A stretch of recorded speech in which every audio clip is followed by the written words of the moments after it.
So the development of modern mass timber buildings has seen an exciting journey, and for me and for others, the first real taste of mass timber buildings was the Murray Grove building in UK done by Rothoblaas architects, which was a honeycomb mass timber building where closely spaced walls and floor systems were used. And in Australia, we saw this first used in 2012 with the Forte Living building in Melbourne, but we've now seen it being used in multiple locations around Australia and in multiple buildings types. And so it's become well developed over the years. We're seeing a change to post and beam, and there's some excellent examples from Lendlease Design Architects, International House Sydney, King Street, Brisbane by Bates Smart and Lendlease. But they had an issue. The HVAC and services were interfered with by the beams, and these can be quite expensive to design. In actual fact, it could actually dominate the design decisions in the building design. So we led to a post and plate. This presentation was to be done by Perry Forsyth. Perry is joining us later in the talk. He's just informed me that he's being delayed, and so I'll proceed with his presentation, and he can catch up with us later on in the talk. So looking at the parts of a timber journey so far, we see that we've gone from timber frame, lightweight timber frame, through to a honeycomb mass timber building just talked about, to a post and beam. We're now on to the next step in post and plate construction. An example, a picture of the Rothoblaas system we'll talk about shortly. It suits grid layout buildings such as office, can also be adapted to suit multi-storey residential buildings. Has no beams, reduces and simplifies the off-site and on-site process, lets the services roam free. Nothing like letting services roam free. Posts can be freestanding as an office building or hidden behind infill walls as we use in multi-residential buildings. And various spans possible according to the mass timber floor plate thickness and width. But the column and plate head becomes critical, and this is going to be part of the discussion going forward. So an example of the first one, and I think that myself and colleagues saw this building, and it changed our mind about post and plate systems, and that's Brock Commons in Canada. Noting it was constructed in 2015 and 2016, and the list of credentials are on the slide. And it's interesting, it was a truly genuine post and plate, no beams being used. And for us, we use, and we'll see this analogy, it was like a six-legged table system being used. And it's a key thing. It was a very simple system. And it's interesting when you compare it to this building, to more conventional building design, where according to Johnson and others, the building construction process has 35% pure waste from waiting, unexploited time, interruptions, 45% indirect work, preparation, material, transport and planning, and 20% direct work. Well, Brock Commons' success was how it was designed for an efficient process, not just the end product. So well done to them. And it's an interesting, the success was from the use of the virtual design and construction, VDC we referred to, where all the people that are involved in the process of the building stimulated once and built efficiently once. And that reminds me, and it's coming from Perry, who started off his life as a carpenter, it's measured twice and cut once. So that type of thinking is key to the success of the building. And it focused on the process problem. So it's used 3D animation, used to see good and bad in simple terms, and involve the trades, and underline the trades, because it's important to have all the people involved in building construction. It used workflow, safety, and delivery logistics. And that's the key when you look at some of the things. Delivery logistics and install sequence was what was in the critical part of the program. And it simulated post bracing and plumbing and found the quickest way possible for them. And including pre-drilling for the post, self-locating, self-aligning, two-piece connected. For the post, the labour was found, the labour installing the columns was faster than the crane. And also penetrations, as well as a fast insert of safety rails. So what was learned from this?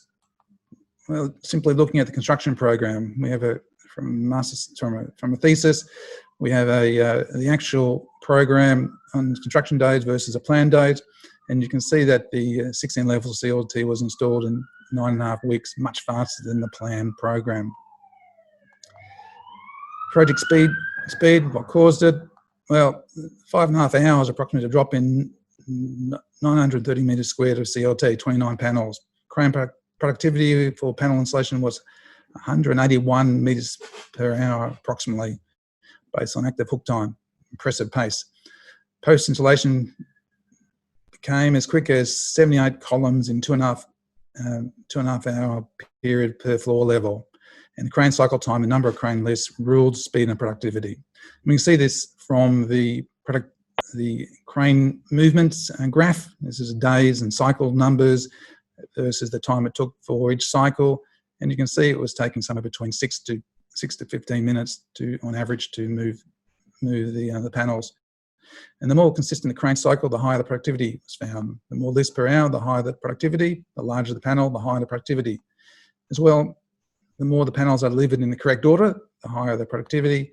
And the smaller the crew, are less to manage in safety and process. And we've seen this job where they used 6 to 9 workers were used. So you can think about the process of supply from project design, subsystem design, supply chain, offsite process, logistics, and on-site erection. And what the key thing was seen, or what we learned, was the collaboration is the key. And the VDC helped in all pulling it together, nothing like practicing it for it. So it was simulate once, build it once efficiently. Actually, in fact, it's similar. We're probably going to simulate more than once, and let's measure the. Let's refer back to the old carpentry thing. Measure twice, cut once. So what we have is the post and plate systems, and what are out there.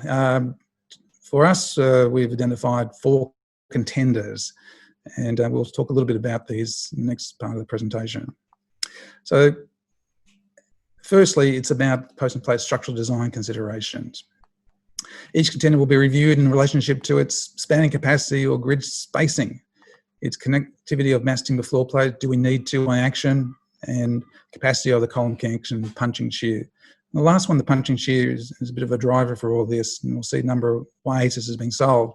But remember that punching shear is no stranger to structural engineers. We've been dealing with this in concrete for a long time. So similar, like concrete, has to deal with this issue, and we'll see a number of ways of dealing with this. So our first contender, and thank you very much to Rothoblaas who supplied me with a presentation, is a pillar system. Pillar system is a new product from Rothoblaas, and what that is a connection piece between posts to bypass the perpendicular grain of the mass timber floors. So it transfers a load from the column above directly through a metal connector to the post below. It also has the capacity to support the edge of the mass timber floor around the edge of the pillar collar. A system is really dependent on the mass timber panel being used, because it's being picked up at the edge. And you can see with this one here, it's very much like Brock Commons, where we have this 6- and 4-legged table arrangement. So each the sides of the panel is being supported, and the bearing area of the collar is not allowing too much load to be applied to each column. You can see the components of the pillar system. It has a core and optional acoustic separation, metal fixing plates and bolts, which allow it to be the column above to be placed on site. Also, if you look at where the loads come through, you're picking up a load directly from the columns. Obviously, there's a multi-story building as well as a load from the floor. But there's ability to increase the compressor reinforcement of the mass timber by the use of the screw reinforcement in that location. So an interesting system. An alternate configuration for this is to set the joins of the mass timber panel into the middle of the floor span, but it needs a moment resisting connection between each panel. And it's a difference, and we're using this analogy here of a 2-legged table. It's no longer a 4-legged support. It's requiring the support of a 2-legged arrangement. And Rothoblaas have an epoxy steel plate system which gives you the connectivity that's required to transfer the forces across that joint. When we look at the Rothoblaas's span table and their product, we find that the pillar capacity really fits in for low-rise and closely spaced buildings. It doesn't allow much it's dependent on the width of the mass timber panels as well. So we're looking at a comparison between the two systems for pillar, where systems limited to CLT panel width, capacity of the bearing on the pillar connection. No props required in this one, similar to what happened in Brock Commons. No moment connection, and it mimics a 6-legged to 4-legged table, which we'll talk more about later. The other system, where it is joined in the center of the span, is again limited to the CLT panel width and the capacity of the bearing onto the pillar connection. Moment connections are required between the panel, and it's a 2-legged table analogy. So it's a little bit different to build, needing a fixed ends in the columns to mimic what would happen at a 2-legged table. Next one, contender, is the spider connection, and the spider connection is a increase or an adaptation of the pillar system, or combines the pillar system. We have the pillar system where we're transferring the load through the floor, like we just explained with the column above. But in addition, it has a suspension system. And we can see here, firstly, that the marketing team and Rothoblaas must have got away with the name, and I haven't seen too many 6-legged spiders, but not to worry. It's kind of like describes what's happening around there. But we have the pillar system, as we described before, and the suspension system is created by these radial arms of the spider connection. And you can see here it's a little bit different to other systems, where it's actually on top of the floor, not we normally would expect to see a column support down the side of the floor. And the hardware, there's lots of components to it, 48 screws which need to be torqued into place. So it is a fairly lengthy install process, but there's a number of components there, seen by this illustration here, where we have a spider core, similar to the pillar connection, with the 6 arms and plates to connect it and bolt it down and screw down onto the mass timber floor with the connecting plate for the column above. So quite a well thought out system.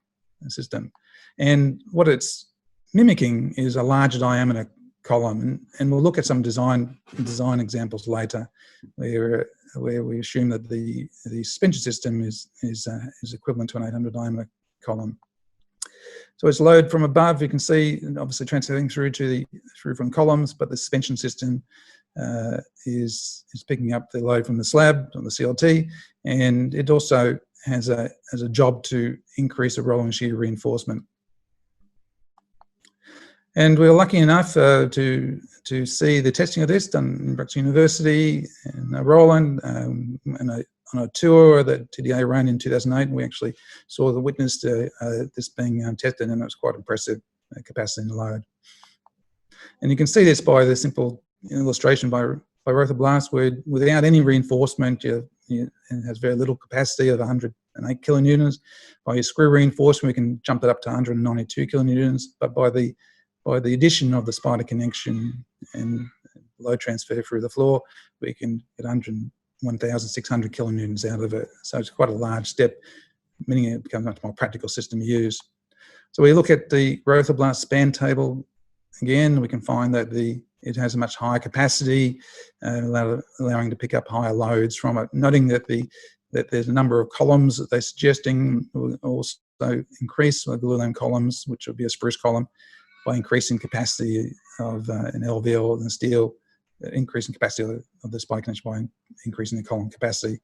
So it's interesting, and note the number of stories this connection has capacity to go to with the tributary area.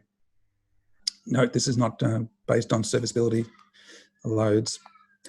And again, we can look at the configuration that could be used, which is utilising what we saw with the pillar, but in this case is we can put in a central span of CLT or mass timber and increasing the span, in this case limiting to 7 by 7. We have a moment connection that needs to occur, so we have the addition of the epoxy steel plate connection discussed before. Again, this is the analogy is a 2-legged table, and the epoxy system by Rothoblaas. The alternative configuration is a cross lamination of the mass timber, and it's an interesting development. And I won't talk much about this one because that's the next subject to talk about. But when we look at it again, it's again an analogy of a 2-legged table. requiring a moment connection at the base and head of the column. So comparing the systems side by side, we have systems limited to mass timber panel width. It requires props or some form of support to be erected. Moment connection required between panels, and it's a two-legged table analogy, needing fixing columns. Alternate configuration system. It's not limited to the mass timber width. Props are still required, still requiring connection between, but it still requires connection between the two panels, which is not illustrated in this example. Again, the analogy is to the two-legged table. Our third contender is an interesting one. It's TS3, a glue bond synthesis by Timbertech, and it's interesting the fact that this is a 100% glue bonded system. So it's butt jointed mass timber with a polyurethane bonded, which is considered to be, like TS3 is 100% rigid. So we look at this, we have a typical arrangement of column capital and columns with the panels butt joining onto the side of the elements. Using a polyurethane glue bond, as you can see here, being ejected on site and into the joint, 10mm joint. And the column capital in this case is being reinforced by a beach LVL. And again, having similar type of issues we're talking about before, we need to deal with the punching shear and increased capacity. Capacity of the wood is required at the column location. And interestingly, they built a demonstration building in Bern University of Applied Science, and nice how they protect the rocks. In this case, they've joined these panels by the butt jointed glue bonding process, and got a chance with a TDA tour through there in 2018. We got to stand on the building, and it's interesting that that building has a cantilever about 2 meters where we're all standing on there for that photograph. But this TS3 system has gone a bit further. They've actually constructed a building, and it's a 3-story residential building with 20 apartments in Switzerland. And there's a schematic view of it. Thank you for TS3 for the images and internal shots of it, where we have a combination of CLT walls and columns with the glue bonded floor system laying over the top of it. They have an interesting on the website. They have a configuration estimator, so you can go there and have a look at, plug in your own grid span and see what's required. So this is an output I ran before for a system of a 9 by 9 meter grid. So just going to go and have a look at it. And now that leads me on to Xlam band beam system. In this case, I'm going to now introduce Nick Houston. Yeah, look, thanks for inviting me to present, Andrew. And as some of you might be aware, this has been a bit of a pet project of ours since Andrew challenged us a few years ago to come up with a different system for commercial mass timber buildings. So, you know, one of the largest challenges that we see is coordination with services. So, could we come up with a structural system which tried to keep the overall structural depth as shallow as possible, so we don't end up having to either make compromises on the grid or put expensive holes through glulam beams, which need a lot of reinforcement. So what we came up with was a system that we sort of based on a very typical 9 by 9 meter grid, and tried to do a few things. One was to keep the actual the pieces that went up to make the system as large as possible and as easy to install, and reduce the amount of fabrication. So what we came up with was kind of a bit of a rip-off of what we do in concrete. So we termed it sort of a band beam system. So this is a sort of fairly typical structural grid of a 9 by 9 system, where you have CLT panels running top to bottom on the page, CLT planks running left to right, which span over the top. So you end up with a system which looks something like this with a wider, shallower beam than you'd see in a traditional, typical kind of international house style building. The structural engineers amongst us will kind of understand that, you generate more efficiency in a structural system by having a deeper member rather than a wider one. But we're using a kind of less expensive fiber because we're using CLT rather than Xlam. So the cost is somewhat kind of balanced out. So this was a sort of fairly early concept that we put together. It's still a little bit work in progress. I think one of the things that we would note that we would do on here is the real kind of art of this system is where to put the joints. So at the moment, I think we've shown them all just over the column and beam lines, which is probably not the smart place to put them. But that's part of the optimization process that's going to come through further development of the design. So as you can see that we've got a sort of series of beam panels, would need some sort of temporary propping while they're being constructed, and then you come and drop the floor planks over the top. And again, working out exactly where we joint those is kind of critical to the system. So we're coming up with a trying to put them in the places where the forces are lowest, where there's not the same need to put large expensive connections to maintain continuity. And as you can see, the overall system ends up with a much shallower profile. Beam depths are in the sort of 300, 350 millimeter sort of size, rather than the 800 to meter deep sort of beams that we would see in a Xlam sort of 9 by 9 grid. So much shallower, much easier to coordinate services around. So we've done a little bit of work looking at the performance. So it really needs it really is a system that relies on continuity. It's a very different way of designing and building in timber. Typically, mass timber, the elements kind of beams span from column to column, and floors span from beam to beam.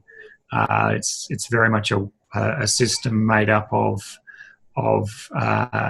small component parts. But this way of building, this way of thinking about timber is utilizing a sort of more concrete type approach where we're trying to generate continuity and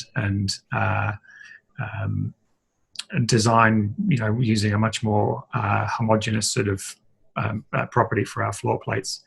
What it does, what we have had to do a little bit on here is we've cheated a little bit. If you are using a traditional post-tension concrete band beam, you can utilize the post-tensioning, the duct, and the drapes that you set in your profiles to help you at the edges, because you don't have continuity around the edge of the building. Typically, the end bays and corner bays struggle the most. So what we've tried to do there is to actually kind of extend the floor plate beyond the columns to create a cantilever to actually help lift back up those first internal spans. Also, some of the beams in those areas and the slabs tend to be a little bit thicker to compensate for that lack of continuity around the perimeter. What it also does need, it does need a relatively consistent grid. It does kind of rely on balancing itself. So if you've got a very irregular grid, this one starts to get a little bit trickier.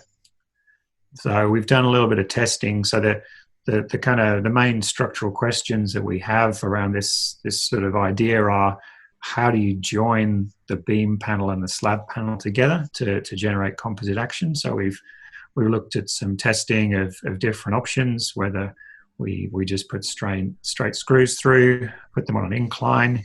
We've looked at kind of tooth washers, and we've looked at gluing. So when we actually did some testing, we found that the inclined fully threaded screws were nearly as stiff as the glued interface. The glue is the kind of orange line, the steepest one there, and the inclined screws is very, very close. So it's performing nearly as stiffly as if it was a glued interface, which means that we can get the most benefit from that composite behavior. The softer that connection is, the less effective the overall system is. So we're really chasing a way to fix those two together as stiffly as possible.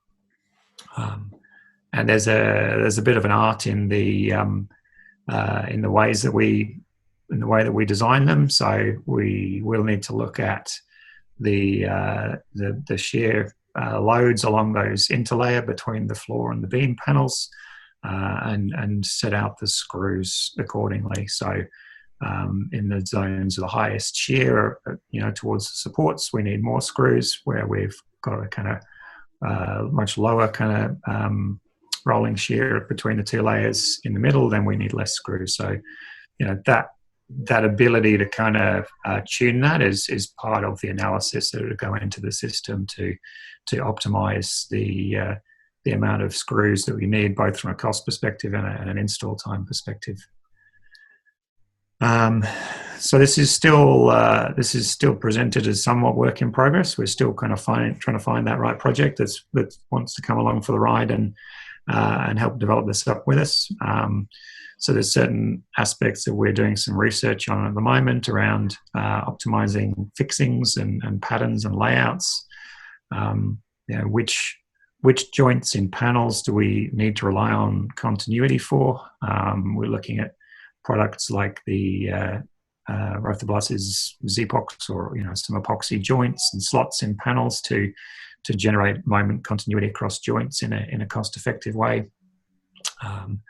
We're looking at options for column connections, so utilizing things like the Rothoblaas type systems earlier, or coming up with some custom fabricated ones. As Andrew sort of pointed out earlier, we need a decent column head, to be able to resist those loads and deal with some of the concentrated forces generated around the columns. So, looking at options to kind of create a steel capital which sits over the column and supports the slab, and then gets kind of covered around with a sort of timber capping for fire. So we're looking at those. So the next kind of steps for us are to kind of develop up a full-scale trial, look at the challenges around buildability, and do some sort of monitoring around dynamics and long-term behavior.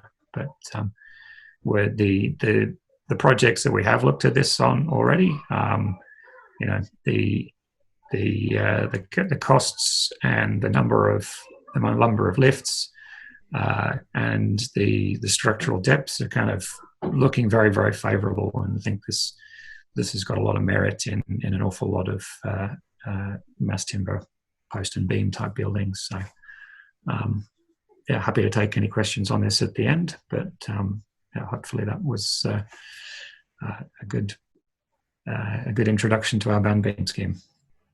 Okay, thanks, Nick. I'll take it back over and continue on. So when we look at this, and please start sending in your questions through so we can answer it towards the end. We'll have plenty of time in the presentation today. But what we've done is done a bit of a comparison between the Rothoblaas spider and the Xlam band beam system. And we've used what we call the UTS study building. And this is a plan of a building that is it's now being designed as a timber frame, timber and CLT as well, CLT, and various other systems, and now with Rothoblaas spiders and band beams. So just going to talk about some options here and with the design and compare the two systems. So it's a stack building, 6 stories high, with a fairly standard apartment building, which you'd find around most parts of the major cities in Australia. And the assumption we're using is that steel panels are supported by pin supports. The elements are modelled as continuous, assume full connection at the joints, and we're using an MOE of 10,000 at the time when we designing an Xlam CLT, they were using a lower MOE, but now that's available. So let's have a look at firstly at the Rothoblaas spider connection system. So we had some access to some of the preliminary design guides from them, and we utilised that. And here we can see that we needed a combination, and it's interesting. First thing, there's no real building which is made out of just one type of connector. We've used a combination of the pillar and the spider connection. So we've used the pillar around the edge, which is the lower loads, and then the spider in the centre. And we see there we needed almost 100 columns to support that, as well as using the edges of the cores, which in this case would be CLT cores. We have a different layout, and this time we're using a bit of a cantilever support. We got rid of the pillars on the edge, and except for at the two ends of the buildings, and using a cantilever of the floor system to pick up the span of it. And the resulting of that, it reduced the number of columns are required and connections. So layout of the CLT using the various layouts 1 and 2. And we did a finite element modelling of these systems, but the only way we could actually get it to work. And the first thing that we did was assume that the spider connection had an 800mm diameter column, which was pretty much recommendation in the ETA.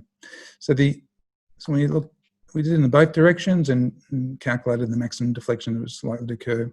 And this is just pretty illustrations of the output of the finite element modelling. So we found with the layout 1, it needed a 225mm CLT system and having a number of columns which varied in height, varied in size. From lower story 240 by 240 to 200 by 200 the upper stories. The outer edge, obviously, columns could be much smaller. The total volume woods were in almost 3,000 cubic metres of wood, which was an indicator with 99 columns. The other layout utilised a thicker CLT, but the bettering the system was a lesser number of connections required at the columns. So it's interesting, we've got a difference between the two. We look at the Xlam band beam system. We find that did a similar exercise. So we ran the band beam and columns through the building. And the first thing you notice is that there's a much less number of columns required. One of the key things we did find that the standard for residential buildings, that the location of the walls dominated the columns location, and at times we thought some inefficiencies were generated because of the layout of the building. So we looked at it in two directions, east, west, north, south, and do a comparison between the two.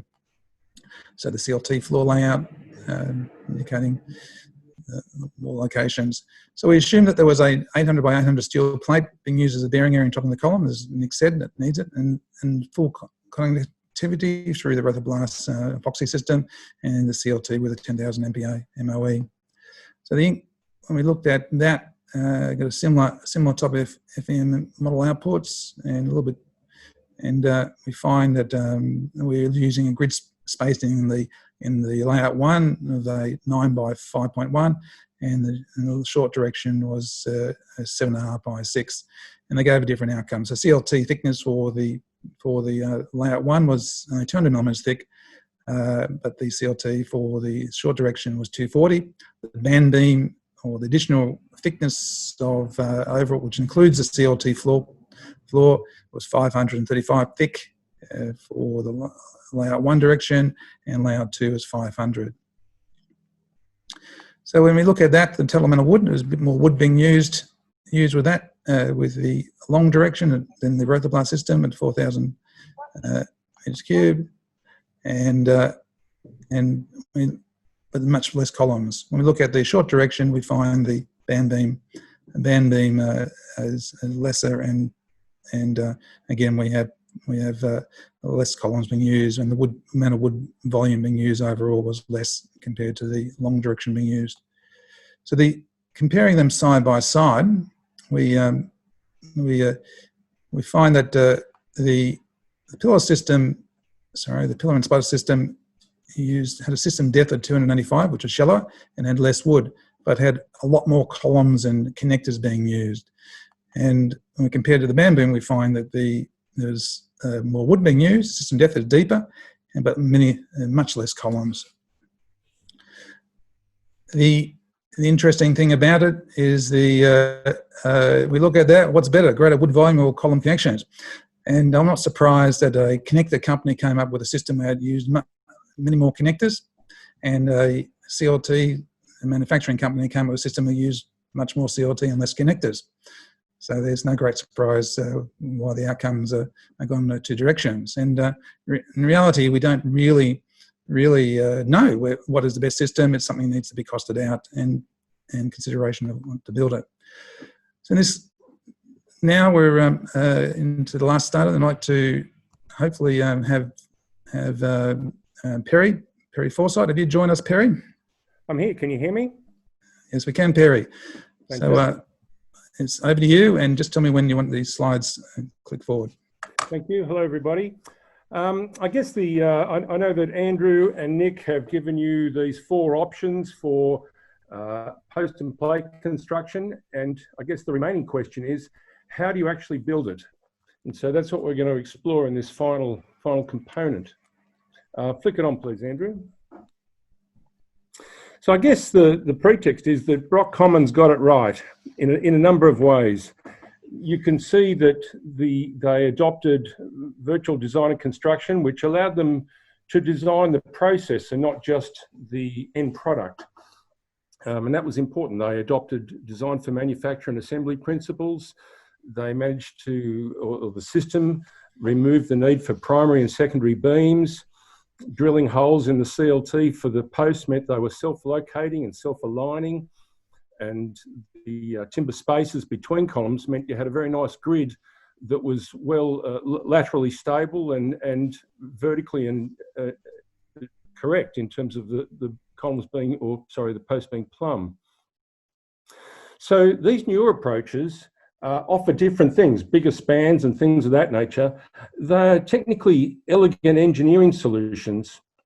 And from an off-site point of view, they also stack up. For example, you have a fairly small kit of parts, as you did with Brock Commons for that matter.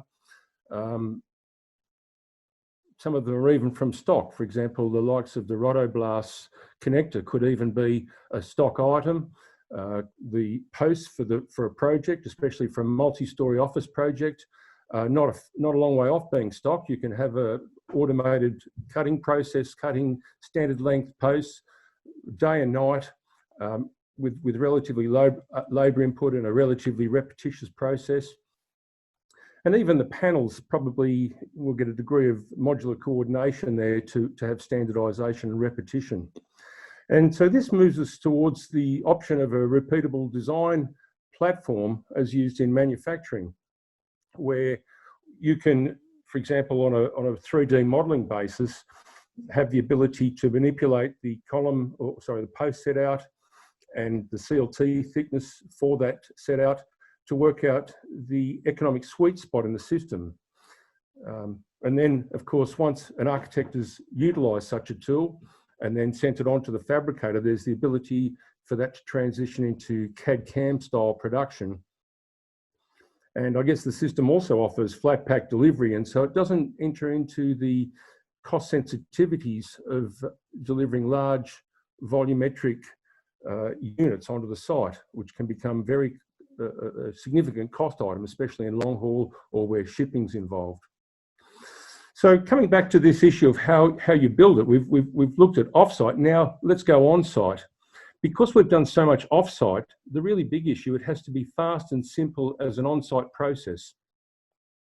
Because when you look at your average cost plan for a building and across the D&C process, it's the construction costs that by far outweigh the initial design costs. I mean, the design tells the construction what it's got to do, but we need to convince construction contractors that this is a fast and efficient process, so that because they're the ones costing it. We all know that if a head contractor is concerned about a process, they just add extra risk margin on, or they add extra construction on that might not be necessary through lack of familiarity. So these are important things to be addressed.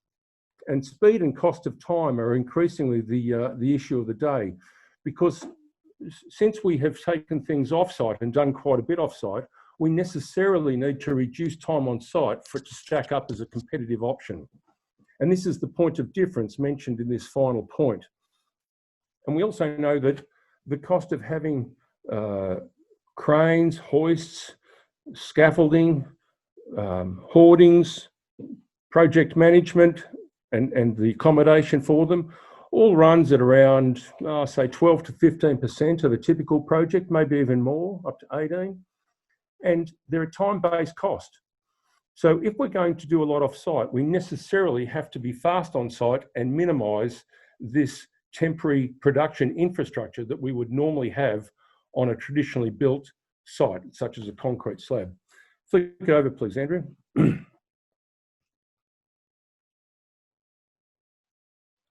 So when we look at the post and plate options that have been proposed to you, I guess Brock Commons fits most in this six-legged table, or I've used this table of a six-legged, four-legged and two-legged table to help describe a point of interest. The six-legged table is more or less what Brock Commons had.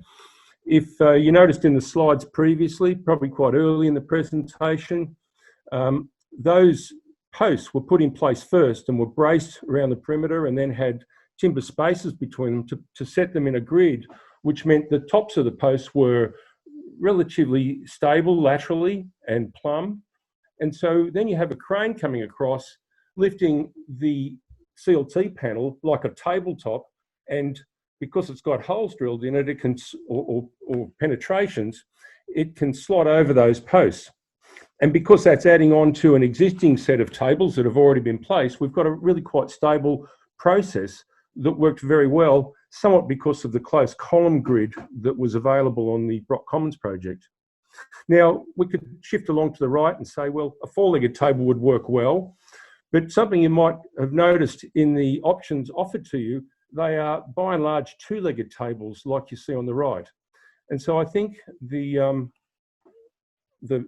issue here is to, someone's asked to increase the volume. I'll try and do that. Hopefully that's worked. The issue here is, how is this two-legged table going to be placed easily on a building site without falling over? Next slide, please, Andrew. And so you can see here, this is taken from Xlam's design. You can see that, you know, we've got rows of two-legged tables, and so we don't have the benefit of what was used in Brock Commons of having pieces running transverse. I mean, eventually they will be there. They will be the floor plate. But initially, we've got to work out how these are actually going to be held up without adding unnecessary process and cost. And you can see in the with the red arrow here that for engineering reasons, to get the most out of the material, that there's an inclination to want to take the joint off the post and move it a bit. And so if you look above that red arrow, you've actually got a one-legged table. And if you look below the arrow, you have another one-legged table. And so the issue is that these work very well for engineering design and getting the most out of the material. And they will, of course, work in the end product, the finished building. But how are they going to be placed in a fast and efficient way on site? And so some big questions that I've listed here around stability during installations. So there's the need for lateral stability and stability when the joints are moved off posts. And I think perhaps the obvious thing is you're thinking, oh, well, we'll put some scaffolding or back propping or various combinations of these things in place. But what we need to remember is just how much scaffolding would need to be put in place to fix these things up. And the fact that part of our argument in moving away from, for example, in situ concrete and moving towards a more off-site timber orientated approach is that we want to remove the need for scaffolding, because we all know that for an in situ concrete building, we might have 3 or even 4 levels of scaffold and back propping until that concrete reaches its design strength. And what that effectively does is it stops the mechanical, electrical and plumbing trades from coming into those floors and doing their first fix or their rough-in fix of ducts and wiring and sprinkler pipe work and so on. And it also restricts the ability to have the facade tracking just below the live deck. And so if we were to look automatically at putting a lot of temporary scaffolding in and maybe having to backprop because of the load for some floors below, we've got to be careful that we're not, so to speak, cutting off our nose to spite our face. We have to try and avoid falling into the category of what we've asked people to move away from with in situ concrete. And sorry, the final point there is that safety, certainly in Australia and, well, a lot of the developed countries that I've been to that are using offsite construction, safety is a big issue. And because it's a risk-based issue, it's a risk assessment issue where the contractor needs to assess risk and then make treatments accordingly. This could then create the scenario where they're adding significant cost to deal with safety because it'll become the governing issue in the process. And so, if we can, sorry, Andrew, if you can tick over again, please. I think the ongoing issue is how we design the process right to get the overall system right. I mean, the engineering is great. It can lead to an end product in the end building that's going to be great. It's just that we need to design the process such that it provides cost-effective construction. And so what's required now is to sort out this part of the construction system, apply what was learnt from Brock Commons, because it did do a very good job of looking at designing the process. And I guess we need to really explore, perhaps by virtual design and construction, how we would actually build this and getting down into the same level of detail that was applied in Brock Commons, where it's not like a 3D BIM model that designers use, the various designers involved in a project for clash detection and things like that, but it's more of a process model where we see where trucks pull up, where cranes are going to start lifting the floor panels into place, what the laying sequence is, do we need false work, things of that nature. And so are we looking at a two-legged table, or do we need to look at more support or some relatively minimalist temporary support? Just flick over one more, please, Andrew. So just to cap off, here at the University of Technology, Sydney, we've been involved in a lot of the Australian-based projects and studied a lot of the overseas ones as well. And we think that the post and plate approach has got a lot of potential. And because of its simplicity and its ability to work off-site, we just think that this final stage of finessing on-site needs work. And so we're looking at perhaps running a workshop in this area, and we'll seek expressions of interest. And that could be via email to myself, or perhaps even to Andrew if you have his email as well. But there's my email if people want to jot that down. And Andrew, will this go out as the notes so people have a record of this? Yep, the presentation will be available. Also, take a screenshot. Okay. All right, thank you. I'm done, Andrew. Okay, thanks, Barry. Thank you for your presentation and interesting points. And we're now concluded at the end of the presentation. And what I'll do is just wrap up the final things for Wood Solutions, and then we'll open up some questions and answers. And please, Nick and Perry, stay around and to help answer some of these questions. So, firstly, thank you and acknowledgement to the presentation images. The following people we borrowed their images from. And thank you very much for that. We couldn't have this presentation without that. So just a reminder, the CPD questions, grab your screenshot, take them down if you need those for your formal CPD questions. And just a reminder that this webinar recording is available from Wood Solution website. Again, this is the address for it. There are links to it on the Wood Solution website. But again, if you're looking for it, just take a screenshot and go and look at this presentation as well as other presentations that have been conducted over the last 2-3 months.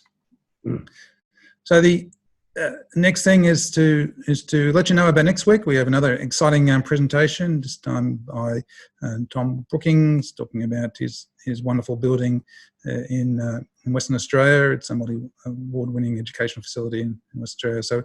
So register for that, and we'll look forward to that presentation for next week. So also, if there's, we value your feedback, and there's a satisfaction survey at the part of the webinar platform.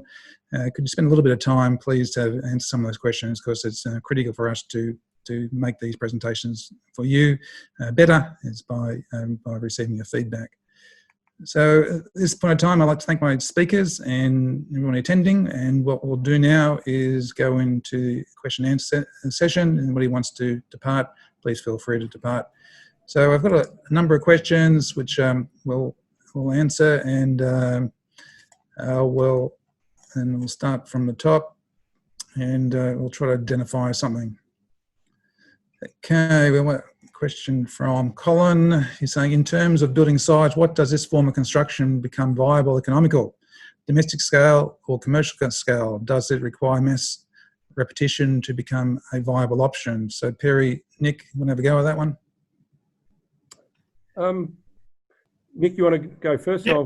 Yeah, look, I think look, it's definitely, to me, it's a commercial construction. It's probably not a resi one. I think it's got a lot of application, not just for kind of commercial office space, but for resi, for schools, for those sorts of buildings. It does, at least I think it needs a fairly repetitive sort of building. You know, it's going to thrive on you know, sort of repetitive grids, repetitive bays. You know, reasonably orthogonal systems.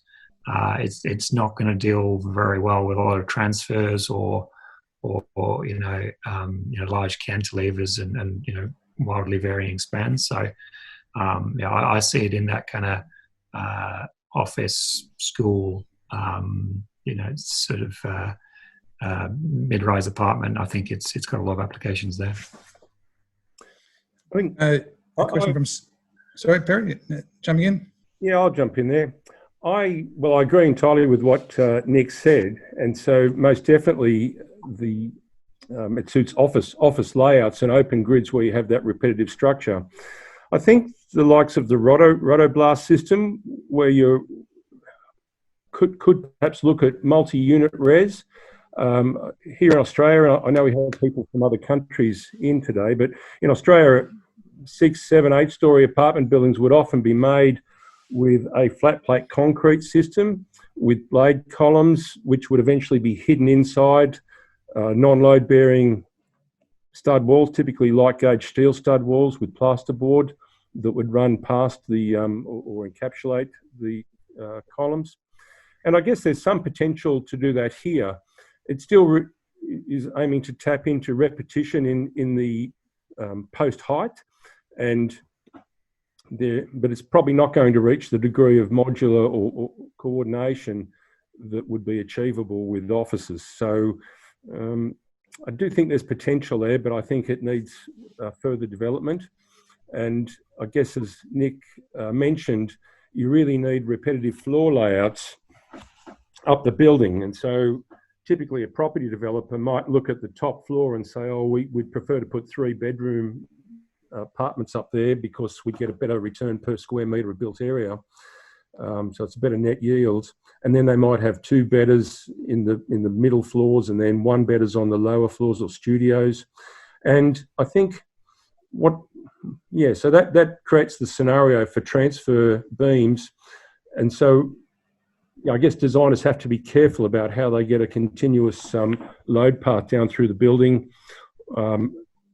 or where they have things like Brock Commons where it's student housing and it has that degree of repetition, and there's less need to mix up the apartment or types of apartments in the build. Okay, yeah, that's part of the just adding that thing. You know, that's what Perry, you're saying. We need to sort out the construction, and that'll inform the structural design of these buildings. So it's now the construction side to have a go at improving these buildings. Celia's got a question. What strategies are employed with this technology to consider waterproofing of balconies and bathrooms, which is traditional RC structures are dealt with either as sit down or hobs? So Perry, you want to have a quick go at that one?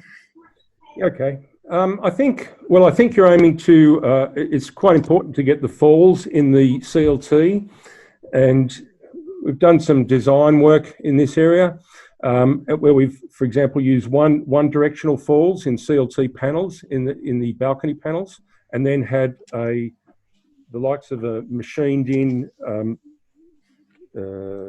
graded drain along the outer edge or overflow.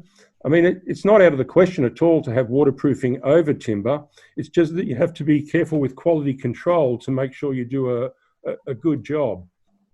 And so one option here is just mainly around the specification of waterproofing and making sure you've got falls in the substrate so you don't have a flat waterproof membrane. But in addition, there's the ability now to have strip sensors, which you could look at putting around, for example, a perimeter or certain areas to try and provide an extra precautionary measure in the finished building to find out if there's any leakage through the waterproof membrane. But I think the key is to look at careful specification and installation of the membrane system and having that fall in the CLT panels. I think it's important as well to sort of, to make sure that you do have a belt and braces approach to things. That the waterproofing systems for balconies and for wet areas have a design life. I suspect they're probably not going to be maintained for the life cycle of the building. So I think you always got to consider when you're designing in timber that what is your backup plan? If or not if, when the waterproofing layer fails at some point. So whether you've got a backup system, which is a secondary layer, setting things to falls, as Perry mentioned, or, treatment to the CLT, or something that gives you time to identify if there is a leak somewhere and fix it before the timber's at risk of degrading. One thing I'd like to just add quickly, Andrew, that I forgot to before, a lot of the premium apartment builders in Australia, and they know who they are using a Turing ring or a Uring ring. Sorry, I always get those two names mixed up. But it's a plastic adjustable stand. So it goes on the structural, it sits maybe three or 4 inches high, and it's a two-piece, or it's adjustable in height. And so they are set out on the waterproof membrane. And then it's actually a paver that's fairly large, maybe sort of 500 by 500, something like that, sits on the Turing rings, and it has no tiling joint in between, a shadow line. So water falls down in between. It allows a flat transition from the inside lounge room through, say, a glass sliding door out onto the balcony area. So they're the same floor level, which is quite nice as an architectural feature. And the water can fall down in between. But what it also means is for maintenance or concerns, it's quite easy to lift those pavers up and to check your membrane and even to repair it. So I think that's quite a nice system. Okay, it's after 12 o'clock at the moment. We'll just do one more question and we'll call it an end. This one's from Michael. How have you overcome the spider fixing above the floor with regards to interference with the things above the floor? So do you need a raised floor, or is it locally boxed out? Shall I take that one? Yes, Perry, go for it. Look, that's a really good point. I mean, fixing it on top has certain benefits from a safety point of view and just an ergonomic point of view. I mean, there's quite a few screws involved, and that's a separate issue. But you're right about the potential of a clash, because those columns may be occurring on, for example, if you're building multi-unit residential, it could be occurring near a fire and sound wall. And so there's a potential clash and an issue in how you're going to deal with that aspect. I don't think they're that deep, are they, Andrew? Around 65 mil? Yeah, 60 sounds familiar. It's probably a little bit deeper than you would normally provide in your topping mix, or what you could provide if you wanted to go for a minimum concrete topping for sound insulation. But by beefing that up a little bit, you have the ability to include in that layer and remove some of the issues there. Otherwise, yes, there is a need to deal with potential clash. And I guess the other thing is, if you're using wet area pods, bathroom pods, then they take up a depth as well, and you really want them to be seated as low as possible to provide a flat transition from the bathroom into the hallway or the rest of the apartment area. And so it's an issue that still needs to be addressed through, as I said, probably through simulation or through checking it against real sets of drawings. Okay, at that point, I'd like to, there's many more questions there, but we're now past, well past the hour of time. I'd like to thank Professor Perry Forsyth and Nick Hewson for their time today for the presentation, and also all the people who have attended. We look forward to you attending the next Wood Solutions seminar at the same time next week, next Tuesday. Thank you for your attendance.